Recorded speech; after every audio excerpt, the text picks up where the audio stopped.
আসসালামু আলাইকুম সুপ্রিয় শিক্ষার্থী, welcome back to Math Park. আশা করি সকালে ভালো আছেন। আজকে আমরা একটি গুরুত্বপূর্ণ থিওরাম নিয়ে আলোচনা করব, অর্থাৎ স্টোকসের যে উপপাদ্য। আমরা কিন্তু ফিজিক্স প্লাস ক্যালকুলাসের ক্ষেত্রে এই স্টোকসের উপপাদ্যটা পড়ে থাকি, অনেকভাবেই পড়ি। আজকের ক্লাসে আমরা খুব সহজভাবে সমাধান করব।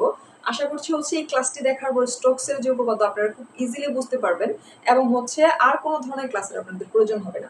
সো আমরা প্রথমত চলে যাই বর্ণনা প্লাস এটা কিন্তু আমরা বিবৃতি দিব, বর্ণনা দিব এবং প্রমাণ করব। স্টোকসের যে উপপাদ্য মেইনটা, এটা বলা আছে কোনো আবদ্ধ সরলরেখার চারদিকে। একটু আমরা লাইন টু লাইন বুঝি, সেক্ষেত্রে কিন্তু আমাদের নেক্সটে আমরা যখন সমাধান করব সেই অংশটি বুঝতে আমাদের অনেক সহজ হবে। সো কোনো আবদ্ধ সরলরেখা, অর্থাৎ আমাদের সরলরেখা কি হবে? আবদ্ধ হবে।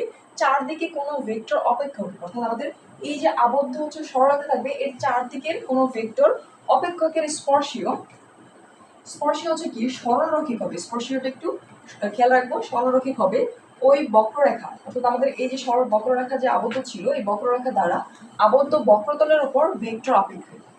আবদ্ধ বক্রতল হবে, এর উপর কি হবে? ভেক্টর অপেক্ষকের কার্ল যে রয়েছে, অর্থাৎ আমরা সিও ইউ আর এই যে কার্ল, এর উলম্ব তলীয় সমাকলনের সমান। আমাদের কার্লের কি হবে? উলম্ব তলীয় সমাকলন সমান হবে। এটাই মূলত স্টোকসের যে উপপাদ্য। এই যে স্টোকসের উপপাদ্যের যে বর্ণনা বিবৃতি অংশটুকু, এটা কিন্তু আপনাদের বিবৃতি অংশটা 1 মার্কে বা 2 মার্কের শুরুতেও থাকতে পারে। ওকে, এটা একটু পড়বেন, এটা কিন্তু অবশ্যই মুখস্থ রাখতে হবে। সো এটা আমরা গাণিতিক আকার রূপটা জেনে নিই। এখানে ক্লোজ ইন্টিগ্রেশন এ এবং ডিআর। এখানে কিন্তু এর মধ্যে হলে আমরা ভেক্টর ফিল্ড এফ দিয়েও কাজ করতে পারি। ওকে, আমরা কিন্তু প্রমাণের সুবিধার্থে আমি এটা নিলাম, আপনারা চাইলে এফ দিয়ে করতে পারেন। Dr is equal to double integration del plus a. এটা কি ভেক্টর অপেক্ষক এবং এই যে আমরা এ নিলাম, এটা অবস্থান ভেক্টর। এই দুইটা মান নিয়ে মূলত পরবর্তীতে কিন্তু আমরা ক্যালকুলেশন করব। এখানে কিন্তু যোগ না একটু ইন্টু হবে। আমরা কিন্তু ডেল ইন্টু অবশ্যই এটা ভেক্টর যেহেতু অংশ রয়েছে, ভেক্টর চিহ্ন দিয়ে দিবেন এবং এ অবস্থান ভেক্টর। আমরা কিন্তু এই যে ভেক্টর অপেক্ষক আমাদের যে ডেল রয়েছে এবং এখানে কিন্তু আমরা এই যে অবস্থান ভেক্টর এ, এই দুই অংশের মান নির্ণয় করে, অর্থাৎ দুইটা মান ক্যালকুলেশন করে কিন্তু এই উপপাদ্যটি সমাধান করব। এই যার কারণে কিন্তু আমি এখানে ভেক্টর অপেক্ষকের জন্য আমি কিন্তু ভেক্টর অপেক্ষক না অবস্থান ভেক্টরের ক্ষেত্রে কিন্তু এ নিয়েছি, আপনি চাইলে এফ নিতে পারেন। এখানে এন ডিএস সমান সমান, আমরা কিন্তু এই অংশ সমান সমান এইভাবে প্রমাণ করতে পারি। একইভাবে কিন্তু এখানে যে এই যে এন রয়েছে, এন মূলত আমাদের এস যে থাকবে, এর বহিস্থ বরাবর অঙ্কিত যোগবোধক একটি একক নরমাল, এটা বাদ দিয়ে কিন্তু শুধুমাত্র ডিএস দ্বারা উপপাদ্যটি প্রমাণ করতে পারি। এটা মূলত এই অংশ, অর্থাৎ গাণিতিক রূপ প্লাস বিবৃতি। আমরা চিত্র সম্পর্কে জানবো। এখানে যে চিত্রটা রয়েছে, পরবর্তী অংশ স্টোকসের উপপাদ্যের প্রমাণ, অর্থাৎ আমরা মেইনলি এখন স্টোকসের যে উপপাদ্য এই অংশটুকু প্রমাণ করব। আমরা এখানে মনে করি আমাদের এই যে এস রয়েছে, আমাদের এস কি দুই প্রান্ত, এই যে একটা খোলা প্রান্ত, এই খোলা প্রান্ত। আমি যদি সিলিন্ডারটা কল্পনা করি, আমাদের এস একটি কি দুটি খোলা প্রান্ত বিশিষ্ট তল, অর্থাৎ আমাদের এস এর তল থাকবে দুইটি খোলা, এটা অবশ্যই খোলা থাকবে, এই একটি এবং এই একটি, এবং ছেদহীন আবদ্ধ সরল রেখা সি। এবং আমাদের সি একটু খেয়াল করি, সি যে এটা কি এই বরাবর, এটা কিন্তু সি।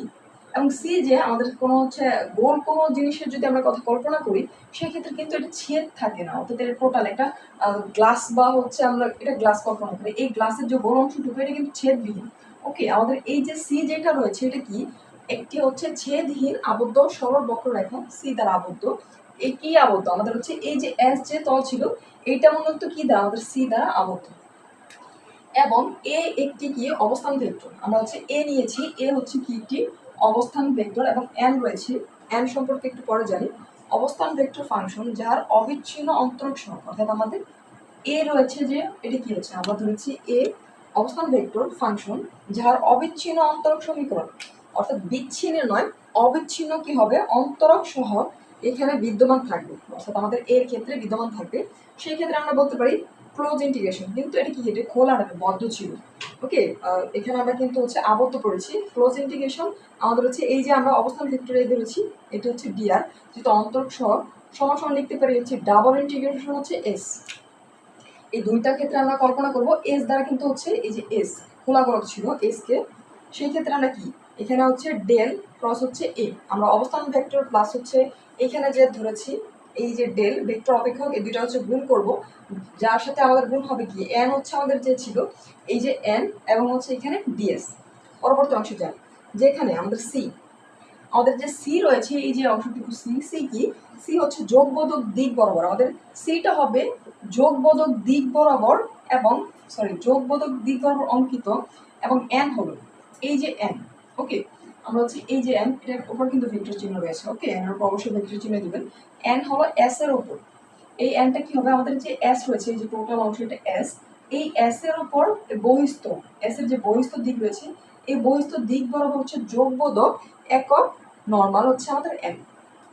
আশা করি হচ্ছে বুঝতে পেরেছেন। এখন আমরা হচ্ছে এই যে আমরা একটা সিলিন্ডার আকৃতির কোনো কিছু কল্পনা করলাম, এটা আমরা একটু বাস্তব ক্ষেত্রে বুঝি। আমরা এখানে কিন্তু জানি তিনটা অক্ষ বরাবর কাজ করি, এক্স অক্ষ, ওয়াই অক্ষ এবং হচ্ছে জেড অক্ষ। আমরা হচ্ছে আমাদের এক্স অক্ষ বরাবর যখন কাজ করব তখন আমাদের হচ্ছে আর জেড। ওকে, আবার যখন হচ্ছে এক্স অক্ষ না, এক্স এবং ওয়াই অক্ষ, অর্থাৎ আমাদের এক্স এবং ওয়াই অক্ষ যখন কাজ করবো সেক্ষেত্রে হবে জেড, আর জেড। ওকে, আবার একটু লক্ষ্য করি, ওয়াই এবং জেড বরাবর যখন ওয়াই এবং জেড তখন হবে এক্স, এবং এখানে এক্স এবং জেড রয়েছে, সেই ক্ষেত্রে এখানে কিন্তু হচ্ছে ওয়াই হবে। আমরা যদি এই যে এটা কিন্তু লম্ব অভিক্ষেপ মূলত হচ্ছে এই যে এক্স ওয়াই, দেন হচ্ছে ওয়াই জেড এবং হচ্ছে এক্স জেড, এবং হচ্ছে এই যে ক্ষেত্র রয়েছে আর জেড, আমাদের এক্স এবং ওয়াই ক্ষেত্রে ক্ষেত্র হচ্ছে আর জেড, এই ক্ষেত্রে হচ্ছে এক্স এবং এই ক্ষেত্রে হচ্ছে আমাদের কি আর ওয়াই হবে। এই তিনটি ক্ষেত্র থেকে আমরা যদি একটি ক্ষেত্র বের করতে পারি, সেই ক্ষেত্রে কিন্তু আমরা অনুরূপভাবে ধরে আমাদের যে কোনো অংশ প্রমাণ করতে পারবো। এই স্টোকসের উপপাদ্যের একটি বাস্তব উদাহরণ দিয়ে আপনাদের বুঝতে সুবিধা হবে। আমরা ধরলাম একটি নদী বা হচ্ছে পুকুর আমরা কল্পনা করতে পারি। আমরা দেখি অনেক ক্ষেত্রে কি, এটা পানি যখন স্রোতের পরিমাণ বেশি হয়, একটি ঘূর্ণনের কিন্তু তৈরি হয়, অর্থাৎ এই নালা দিয়ে ধরুন একটু পানি বের হচ্ছে নিচের দিক থেকে, এখানে কিন্তু এক ধরনের ঘূর্ণন সৃষ্টি হয়। আমরা এখানে একটি পাতা যদি কল্পনা করি, এটা ধরলাম একটি পাতা। ওকে, এই যে পাতা রয়েছে, এই পাতাটা যখন এই অবস্থানে আসবে তখন কিন্তু এই যে স্রোতের সাথে এটা ঘুরতে থাকবে। তো যখন আমাদের এখানে এই পাতাটাও ঘুরবে, তবে এই বক্ররেখা বরাবর এই যে পানির এখানে ঘূর্ণন, অর্থাৎ ঘূর্ণনের পরিমাণ এই অংশ প্লাস হচ্ছে আমাদের এই যে ভিতরের অংশের যে ঘূর্ণনের পরিমাণ পানি, এই দুইটা অংশ মূলত হচ্ছে আমাদের এই যে স্টোকসের উপপাদ্যে আমরা মূলত হচ্ছে প্রমাণ করে থাকি। আশা করি হচ্ছে বুঝতে পেরেছেন। এখন আমরা হচ্ছে এই যে বর্ণন অংশটুকু জানলাম, এখন আমরা এর পরবর্তীতে অংশে লম্ব অভিক্ষেপগুলো ধরবো, ক্ষেত্রগুলো ধরবো। ক্ষেত্রগুলো ধরে আমাদের এখানে ডেলের মান জানি, আমরা হচ্ছে ভেক্টর অপেক্ষক এই অংশের মান জানি, অবস্থান ভেক্টরের মান আমরা জানি। এই মানগুলো ধরে মূলত হচ্ছে আমাদের স্টোকসের যে উপপাদ্য রয়েছে বাকি অংশটুকু প্রমাণ করব। এখন আমরা হচ্ছে পরবর্তী অংশে প্রমাণ অংশ নিয়ে কাজ করবো।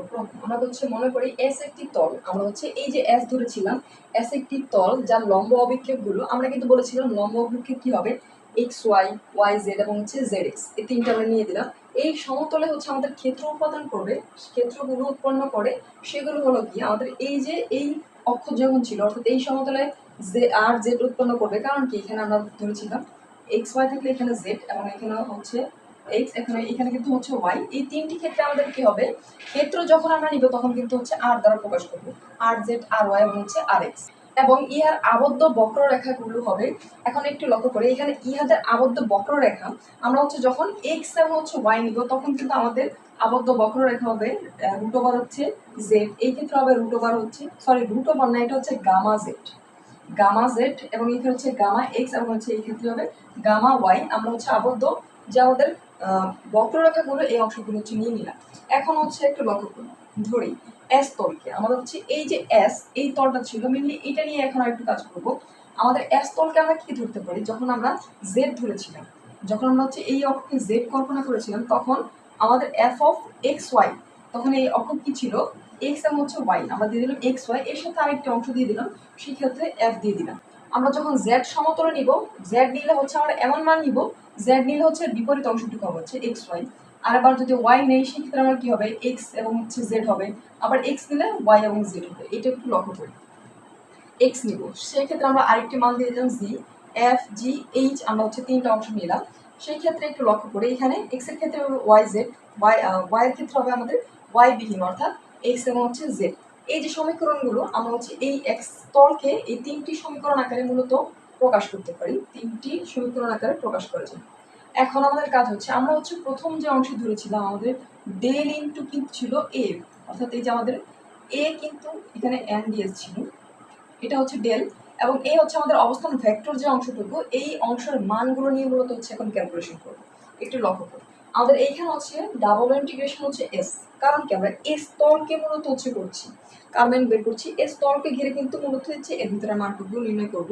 এখন হচ্ছে এখানে আমাদের ডেল, ডেলের মান কি? আমরা কিন্তু হচ্ছে ভেক্টরের অংশ থেকে যখন ম্যাথগুলো ক্যালকুলেশন করি আমরা ডেলের মান কিন্তু জানি। ডেলের মান হচ্ছে ডেল বাই হচ্ছে ডেল এক্স আই প্লাস হচ্ছে ডেল ওয়াই কিন্তু হচ্ছে জে, কিন্তু ভেক্টর চেয়ে থাকবে, প্লাস হচ্ছে ডেল ওয়াই এখানে কিন্তু হচ্ছে কে থাকবে।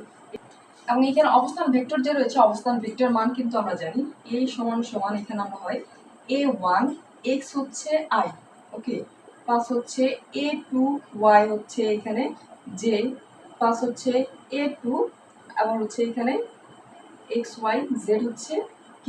এই মূলত হচ্ছে আমাদের অবস্থান ভেক্টর প্লাস হচ্ছে ডেলের মান। এই দুইটা অংশের মান কিন্তু নিয়ে আমরা ক্যালকুলেশন করব। সো প্রথমত আমরা নিব হচ্ছে a1, ওকে। আমরা যখন a1 নিব আমাদের হচ্ছে এই যে a1 এই অংশটুকু নিব, এর ক্ষেত্রে a1 এবং ডেলের ক্ষেত্রে বাকি এই অংশটুকু নিব। যেহেতু এখানে ক্রস সেই ক্ষেত্রে কিন্তু আমাদের হচ্ছে নির্ণায়ক এই আকারে কিন্তু আমাদের লিখতে হবে, এটা একটু লক্ষ্য করব। সো প্রথমত আমরা নিয়ে নিলাম আমাদের এখানে কি আই জে কে তিনটি অবস্থানের ক্ষেত্রে হবে, আমাদের অবস্থান ভেক্টর হচ্ছে তিনটি। ডেলের মান যদি বসাই x y del by del x del y, এখানে আমরা শুধুমাত্র হচ্ছে এই যে আই জে কে এটা বাদ রাখলাম। এখন আমরা এই যে এইখানে কি করব একটু লক্ষ্য করি, a1 এর মান নিব। a1 এর মান কিন্তু শুধুমাত্র যখন নেব সেই ক্ষেত্রে a1 হবে, বাকি যে আমার দুইটা অংশ সেই ক্ষেত্রে কিন্তু 0 হয়ে যাবে। আবার যখন আমরা a2 নিয়ে কাজ করব আমাদের a2 এর মান শুধুমাত্র থাকে, বাকি দুইটার মান কিন্তু আমাদের 0 হয়ে যাবে। এবং যখন a3 নিব ঠিক একইভাবে এই দুইটার মান কিন্তু 0 হয়ে যাবে। সো আমরা এখানে 0 দিয়ে দিলাম, শুধুমাত্র a1 থাকবে, a1 রাখলাম, এখানে কিন্তু ভেক্টর চিহ্ন হবে। এখন a1 দিলে আমাদের কিন্তু হচ্ছে এই অংশ এবং এটা হচ্ছে বাদ যাবে, এই অংশ রাখলাম এবং গুণ যাবে কি আমরা একটু এই যে ডেল জেড এর সাথে হচ্ছে এই অংশ গুণ যাবে, মাইনাস এটার সাথে হচ্ছে এইটা যাবে। সো হচ্ছে এখানে উপরে যাবে ডেল জে বা হচ্ছে ডেল জেড এবং এখানে ডেল কে বা হচ্ছে ডেল ওয়াই আমরা কিন্তু লিখলাম এবং এখানে সাইডে ছিল এন ডিএস আমি লিখলাম। এর পরবর্তীতে আমরা কি করবো, আমরা হচ্ছে এ দ্বারা এই দুইটা অংশকে গুণ করবো। দুইটা অংশকে যদি গুণ করি সেক্ষেত্রে কি পাই একটু লক্ষ্য করি, এখানে যদি আমরা করি এখানে হচ্ছে ডাবল ইন্টিগ্রেশন এস হবে আমাদের এখানে ডেল a1 এবং হচ্ছে ডেল জেড এবং এখানে হচ্ছে আমাদের কি আছে জে, আমরা হচ্ছে জে সাইডে দিলাম এবং লক্ষ্য করি আমাদের এনডিএস আছে, চাইলে কিন্তু আমরা হচ্ছে এনডিএস দ্বারা একদম ভাগ করে দিতে পারি। আচ্ছা পরবর্তী লাইনে যদি দিতে জে মাইনাস এখানে a1 ডেল হচ্ছে ওয়াই এখানে হচ্ছে কি এন এবং হচ্ছে ডিএস। পরবর্তী লাইনে আমরা হচ্ছে এই যে আমাদের ডাবল ইন্টিগ্রেশন রয়েছে এই অংশ দ্বারা দুইটা অংশকে আমরা হচ্ছে গুণ করে দিব, এটা দ্বারা হচ্ছে এই দুই অংশকে গুণ করে দিব। এটা মূলত হচ্ছে আমরা a1 যে অংশটুকু এই অংশের মান পাবো, পরবর্তীতে a2 a3 এই তিনটা মান ক্যালকুলেশন করে টোটাল অংশে কিন্তু পরবর্তীতে আমরা স্টকসের উপপাদ্যটি প্রমাণ করতে হচ্ছে। এই যে এই অংশের মান বের করেছিলাম আমরা শুধুমাত্র কি করলাম এই ডাবল ইন্টিগ্রেশন প্লাস হচ্ছে এনডিএস দুইটা অংশের সাথে হচ্ছে আমরা গুণ করে দিয়েছি। এটা হচ্ছে যেই মানটা পেলাম এটা ইকুয়েশন নাম্বার 1 দিলাম। এখন আমরা জানতাম আমরা হচ্ছে এই যে এক্স ওয়াই জেড নিয়েছিলাম, আমরা হচ্ছে এই অংশে এই যে এক্স ওয়াই ছিল আমরা হচ্ছে এই ক্ষেত্র নিয়ে আলোচনা করবো, অর্থাৎ এখানে যে হচ্ছে আর জেড পেয়েছিলাম আমরা এই ক্ষেত্রে নিয়ে মূলত হচ্ছে কি করবো আলোচনা করবো। সো হচ্ছে এখন আমরা ধরি এস সমীকরণে আমাদের হচ্ছে এই যে এস ছিল এখানে আমাদের হচ্ছে এস সমীকরণে জেড সমান সমান এফ অফ এক্স, অর্থাৎ এখানে ক্ষেত্রে যখন জেড ছিল এটা কি ছিল এফ এক্স ছিল, ওকে। এটাকে আমরা হচ্ছে এফ অফ এক্স ওয়াই কিন্তু হচ্ছে কল্পনা করলাম। এখন এস এর যে কোনো একটি বিন্দু অবস্থান হচ্ছে ভেক্টর, আমাদের এস যে ছিল এই এস এর আমরা যে কোনো একটি বিন্দু অর্থাৎ এই এস এর আমরা যে কোনো একটি বিন্দু হচ্ছে অবস্থান ভেক্টর হচ্ছে আর ধরো। এখন আর সমান আমরা কি জানি আর এর যে অবস্থান ভেক্টরের মান এক্স আই ওয়াই জে এবং হচ্ছে জেড কে এই যে মানগুলো জানি এটা আমরা ধরলাম। এখন জেড বলতে কিন্তু হচ্ছে এইখানে আমরা একটা মান ধরেছিলাম এই সমীকরণে, জেড এর যে মানটা ধরেছিলাম এই মানটা এখানে বসিয়ে দিলাম এফ অফ হচ্ছে এক্স ওয়াই এবং হচ্ছে কে। এখন আমরা কি করবো আমাদের হচ্ছে এই যে অবস্থান ভেক্টর আর পেয়েছি আর এর উভয় পক্ষে অর্থাৎ এই পক্ষে প্লাস হচ্ছে এই পক্ষে আমরা ওয়াই এর সাপেক্ষে মূলত এখানে অন্তরীকরণ করবো। এখন আমরা অন্তরীকরণ যখন করবো কোনো একটা কিছুতে আমরা যদি এক্স এর সাপেক্ষে অন্তরীকরণ করি শুধুমাত্র এক্স কে করতে পারবো, যে অবস্থায় যদি আমরা এক্স এর সাপেক্ষে ওয়াই কে অন্তরীকরণ করি এটা কিন্তু 0 হয়ে যাবে। অর্থাৎ আমরা যেই হচ্ছে চলক দিয়ে অন্তরীকরণ করবো ওই চলক বাদে যে কোনো চলক কিন্তু হচ্ছে 0 হয়ে যাবে। এখন একটু লক্ষ্য করি আমাদের এইখানে আর যখন আমরা অন্তরীকরণ করেছি তো আমি যখন বললাম যে আমরা এক্স এর সাপেক্ষে করলে এক্স ব্যতীত বাকি সংখ্যা কি হয়ে যাবে 0 হয়ে যাবে, এখানে আর এর যে সমান সমান ভ্যালুটা এখানে কিন্তু ওয়াই বিদ্যমান, এখানে কিন্তু ওয়াই রয়েছে যার কারণে আমরা কিন্তু এই আর কে অন্তরীকরণ করতে পারি। সো এখানে করলাম ডেল আর বা হচ্ছে ডেল ওয়াই সমান সমান, এখানে কিন্তু ওয়াই নেই এখানে 0 হয়ে যাবে, এখানে কিন্তু ওয়াই রয়েছে ওয়াই কে ওয়াই সাপেক্ষে অন্তরীকরণ করলে ওয়াই হয়, সো এখানে শুধুমাত্র জে। একইভাবে এইখানে যখন অন্তরীকরণ করবো আমাদের এই যে এর ভিতর কিন্তু ওয়াই অবস্থান রয়েছে অর্থাৎ ওয়াই কিন্তু রয়েছে যার কারণে কিন্তু এটাকে আমরা অন্তরীকরণ করতে পারবো, এটাকে আমরা জেড মূলত হচ্ছে জেড ধরে অন্তরীকরণ করবো। যদি হচ্ছে এই জেড এর ভিতরে ওয়াই না থাকতো সেক্ষেত্রে এবারে কিন্তু 0 হয়ে যেত। সো আমরা ডেল জেড হচ্ছে ডেল ওয়াই লিখলাম, এখানে কিন্তু হচ্ছে কে আমরা হচ্ছে দিয়ে দিলাম। এখন আমাদের কাজ হচ্ছে আমরা এই যে অংশটুকু পেলাম এর উভয় অংশ হচ্ছে n, আমরা পেয়েছিলাম যে যোগবোধক একক নর্মাল n, এই n দ্বারা হচ্ছে গুণ করবো, উভয় পক্ষে হচ্ছে n দ্বারা গুণ করি। সো আমরা হচ্ছে এখানে n দ্বারা গুণ করলাম, এই অংশটুকু 0 এটা বাদ হয়ে যাবে, যে সাথে করলে যে n, এর সাথে করলে হচ্ছে কে n আমরা রাখলাম। এখন আমরা হচ্ছে n দ্বারা এই অংশকে যখন গুণ করবো এর ভ্যালু হয়ে যাবে 0, এটা একটু লক্ষ্য রাখবেন। বাকি এই অংশ হচ্ছে আমরা ঠিক রাখলাম। এখন এই যে এই অংশে আমরা কি কি ক্যালকুলেশন করলাম একটু লক্ষ্য করি। এখান থেকে আমরা কি করলাম, এই ভ্যালুটা যদি এই পাশে নিয়ে আসি, ইকুয়ালের এই পাশে, সেক্ষেত্রে হবে মাইনাস n যে মাইনাস হচ্ছে ডেল জেড বা হচ্ছে ডেল ওয়াই, n হচ্ছে কে সমান হচ্ছে 0। এখন এই মাইনাস থেকে আমরা এইটা যদি এই পাশে নিয়ে যাই ইকুয়ালের, সেক্ষেত্রে আমাদের এটা কি হয়ে যাবে, এটা আমরা এখানে মাইনাস ছিল, এই পাশে গেলে কিন্তু হচ্ছে পজিটিভ হয়ে যাবে। এখন আমরা এটাকে যদি মাইনাস দ্বারা গুণ করি, আমাদের মাইনাসের প্রথম অংশটা পজিটিভ হয়ে যাবে, আমাদের এইখানে যে অংশটা ছিল এটা কিন্তু নেগেটিভ হয়ে যাবে। এই অনুসারে মূলত হচ্ছে আমরা এই অংশটুকু লিখলাম। আমাদের এই অংশের কাজ শেষ। এখন আমাদের এই যে ভ্যালুটা আমরা পেলাম, এই ভ্যালুটা কি করবো, আমাদের হচ্ছে 1 নং সমীকরণের যে অংশটুকু রয়েছে, আমরা হচ্ছে এই যে n জি, এই অংশ মূলত হচ্ছে আমাদের 1 নং সমীকরণে এই ভ্যালুটা বসে এখন ক্যালকুলেশন করব। ইতিপূর্বে আমরা হচ্ছে যখন n এবং হচ্ছে j এর মান যে পেয়েছিলাম, এটা আমাদের 1 নং যে সমীকরণ, এই যে সমীকরণ, এই সমীকরণের এই যে n যে রয়েছে এই অংশে মান মূলত বসাবো।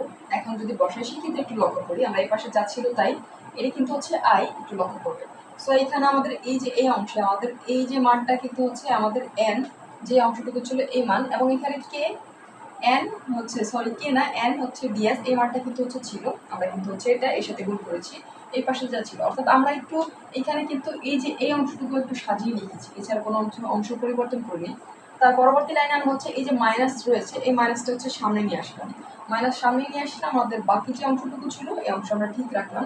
ঠিক রাখার পরে একটু লক্ষ্য করি, আমরা এখন কি করব, এই যে মাইনাস, এখন এইখান থেকে আমরা এই যে আমাদের ওয়াই এর যে ভ্যালু এটা সামনে লিখলাম, এটা লেখার পর মাইনাস হচ্ছে আমাদের এই অংশটুকু, এবং n কে ds এই পাশে এবং হচ্ছে এই পাশে দুই অংশে কিন্তু হচ্ছে আমাদের n কে ds রয়েছে, এই দুইটা অংশ থেকে হচ্ছে এই যে কে n কে ds হচ্ছে এই অংশটুকু নিলাম। এখন আমরা এটা মূলত হচ্ছে এই রঙের যে ক্যালকুলেশন করে মান এটা পেলাম, এটা আমাদের 1 নং সমীকরণ ছিল, এই অংশকে আমরা এখন 2 নং সমীকরণ দিয়ে দিলাম। তার পরবর্তী অংশ একটু দেখি, আমাদের কিন্তু এই তিনটা আমরা হচ্ছে অক্ষ কল্পনা করেছিলাম, আমরা মূলত হচ্ছে নিচের অক্ষ, অর্থাৎ এখানে একটু লক্ষ্য করে আমরা কিন্তু হচ্ছে এই অক্ষ নিয়ে সমতলে কাজ করছি আর জেড। ওকে, এখন একটু লক্ষ্য করুন, আমাদের হচ্ছে a1 xyz, আমাদের হচ্ছে a1 এর ক্ষেত্রে xyz সমান সমান a1 z সমান সমান কিন্তু আমরা ধরেছিলাম কি f of xy, আমরা দিয়ে দিলাম। এখন এটা সমান সমান আমরা ধরলাম f of xy, অর্থাৎ এই টোটাল অংশ সমান সমান আমরা এই যে f of xy কিন্তু ধরি। এখন আমরা হচ্ছে এই যে অংশটুকু ধরলাম, এই অংশ প্লাস হচ্ছে এই অংশকে আমরা y সাপেক্ষে অন্তরীকরণ করব। যখন আমরা y সাপেক্ষে অন্তরীকরণ করব লক্ষ্য করি, সেক্ষেত্রে হয় a1 y, এখানে z এবং হচ্ছে আবার y। যেহেতু y সাপেক্ষে অন্তরীকরণ করবো, আমরা কিন্তু হচ্ছে এই যে এখানে এই মানের ক্ষেত্রে একটু লক্ষ্য করি, y সাপেক্ষে অন্তরীকরণ করলে এখানে y নেই 0 হয়ে যাবে, এখানে y কে করলাম, এবং হচ্ছে আবার হচ্ছে এই যে এই অংশকে x কে করলাম, x হচ্ছে দেন হচ্ছে z, অর্থাৎ এই টোটাল অংশ সমান এই যে মানটুকু ছিল এই মানটুকু মূলত হচ্ছে এখানে রাখলাম। এখন রাখার পর অর্থাৎ এটা কিন্তু হচ্ছে আমাদের x y যে অন্তরীকরণ অংশটুকু ছিল এটা দিলাম, এবং f কে করলে কিন্তু f of y, অর্থাৎ এই f এর ভিতরে কিন্তু এই মানটা রয়েছে, এটা আমরা হচ্ছে ইকুয়েশন নাম্বার 3 দিব। এর পরবর্তী লাইনে আমরা এই লাইন পর্যন্ত প্লাস হচ্ছে আমরা কি করব, এই যে 2 নং এবং হচ্ছে 3 নং সমীকরণ রয়েছে এই সমীকরণ নিয়ে ক্যালকুলেশন করব, তার পরবর্তীতে হচ্ছে গ্রিনের উপপাদ্য ব্যবহার করে শেষে একদম ক্যালকুলেশন শেষ করব। এখন আমরা সমীকরণ হচ্ছে 2 এবং হচ্ছে 3 নং হতে পাই, আমাদের হচ্ছে 2 এবং হচ্ছে 3 নং আমরা লিখলাম। এখন লিখার পরে এখানে একটু লক্ষ্য করি, আমরা শেষ অক্ষ, তো আমরা যখন হচ্ছে এই সমতলে কাজ করেছিলাম, আমাদের এই সমতল আমাদের ক্ষেত্রে ছিল হচ্ছে আর জেড, আমরা হচ্ছে নিলাম, এবং এইখানে কিন্তু হচ্ছে লম্ব ডিএক্স এবং হচ্ছে ডিওয়াই এই সমতল হবে। ওকে, আমরা যখন হচ্ছে নিলাম, সো এখানে আর জেড হলো এস এর একটি লম্ব অভিক্ষেপ, আমাদের এক্স ওয়াই সমতলে কিন্তু আমরা সাইডে লিখেছি, অর্থাৎ এই যে আমাদের হচ্ছে এন ডিএস এইটা সমান সমান আমরা কিন্তু হচ্ছে ডিএক্স বা হচ্ছে ডিওয়াই লিখলাম, এবং হচ্ছে এই যে এস এখানে কিন্তু আমরা কখন তখন কি নিয়েছি, শুধুমাত্র হচ্ছে আর জেড ক্ষেত্রে নিয়েছিলাম, আমরা হচ্ছে আর জেড নিয়ে দিলাম, এবং আর জেড ক্ষেত্রে কিন্তু আমাদের হচ্ছে এখানে ছিল ক্ষেত্র জেড, অর্থাৎ গামা জেড ছিল, আমরা হচ্ছে ইন্টিগ্রেশন গামা জেড দিল, তখন এখানে কিন্তু হচ্ছে গ্রিনের উপপাদ্য হতে আমরা এই অংশটুকু পেয়েছি, অর্থাৎ গ্রিনের উপপাদ্যের সমাধান কিন্তু হচ্ছে আমাদের চ্যানেলে দেওয়া আছে, এটা একটু দেখে নেবেন। সেই অংশ থেকে আমরা মূলত হচ্ছে এইভাবে আমাদের হচ্ছে যখন গ্রিনের উপপাদ্য আর জেড হচ্ছে সমতলে থাকবে, আমরা হচ্ছে এই অংশ লিখবো, এবং এইটা সমান সমান এফ ডিএক্স কিন্তু আমরা লিখতে পারি, এবং এই যে এই অংশ তখন আমাদের এক্স কিসে ছিল, আমাদের এক্স ছিল হচ্ছে a1, এই অংশে আমরা হচ্ছে লিখে দিলাম আমরা লিখে দিলাম ক্লোজ ইন্টিগ্রেশন সি এ ওয়ান হচ্ছে ডিএক্স, এটা দিলাম হচ্ছে আমরা 4 নং সমীকরণ। এটা আমরা কিন্তু এ ওয়ানের জন্য নির্ণয় করেছি, এটা আই নয়, এ ওয়ান আই। আমরা যদি হচ্ছে এই যে আমাদের এখানে ক্ষেত্র যে ছিল এ, অবস্থান ভেক্টর যে ছিল এ, এর ক্ষেত্রে যখন আমরা এ টু এর জন্য এ টু জে এর জন্য নির্ণয় করবো, সেক্ষেত্রে এখানে শুধুমাত্র এ টু এবং হচ্ছে কি হয়ে যাবে ডিওয়াই। এবং যখন হচ্ছে এ থ্রি কে এর জন্য নির্ণয় করবো, এখানে এ থ্রি হয়ে যাবে আমাদের জেড। এখন আমরা কিন্তু এ সম্পূর্ণ এর জন্য আমরা কিন্তু তিনটা মান এ ওয়ান প্লাস হচ্ছে এ টু প্লাস হচ্ছে এ থ্রি, তিনটা। এখন এই তিনটার মান কিন্তু আমরা পেয়েছি, একটি দুইটি তিনটির মান পেয়েছি। এখন এই তিনটি যদি আমরা যোগ করে দিই, সেক্ষেত্রে কিন্তু আমরা খুব সহজে আমাদের এ অর্থাৎ আমাদের মেইন অংশ যে ছিল ডাবল ইন্টিগ্রেশন হচ্ছে এখানে ডেল ইন্টু হচ্ছে এ বার দেন হচ্ছে এন ডিএস, এই মানটা কিন্তু এখন আমরা আমাদের সমীকরণ হচ্ছে 4, 5 এবং 6 যখন হচ্ছে একসাথে যোগ করব, আমরা কিন্তু a one a two a three তিনটা অংশ যোগ করে এ ওয়ান এ টু এবং এ থ্রি ভ্যালু আমরা যোগ করে দিলাম। আমরা কিন্তু হচ্ছে অবস্থান ভেক্টর এই সমান সমান জেনেছিলাম A I sorry A one x I sorry x না আই আই প্লাস হচ্ছে এ টু জে প্লাস হচ্ছে এ থ্রি কে কিন্তু জেনেছিলাম। এখন এই তিনটে অংশ সমান সমান কিন্তু আমরা এ লিখতে পারি, আমরা হচ্ছে এ দিয়ে দিলাম এবং এইখানে কিন্তু আমরা হচ্ছে এ দিয়ে দিলাম। এটা আমাদের স্টকসের যে উপপাদ্য এই অংশ ছিল, এটা হচ্ছে প্রুফ। আশা করি হচ্ছে সকলে বুঝতে পেরেছেন। এই ভিডিওটা হচ্ছে একবার দেখার পর আপনাদের হচ্ছে এই যে উপপাদ্যটি রয়েছে খুব সহজে কিন্তু আপনারা বুঝতে পারবেন। এই উপপাদ্যের কোনো অংশ যদি বুঝতে সমস্যা অবশ্যই এই উপপাদ্যের কোথাও যদি বুঝতে সমস্যা অবশ্যই কমেন্ট সেকশনে জানাবেন এবং ম্যাথ পার্কের সাথে থাকবেন। ধন্যবাদ।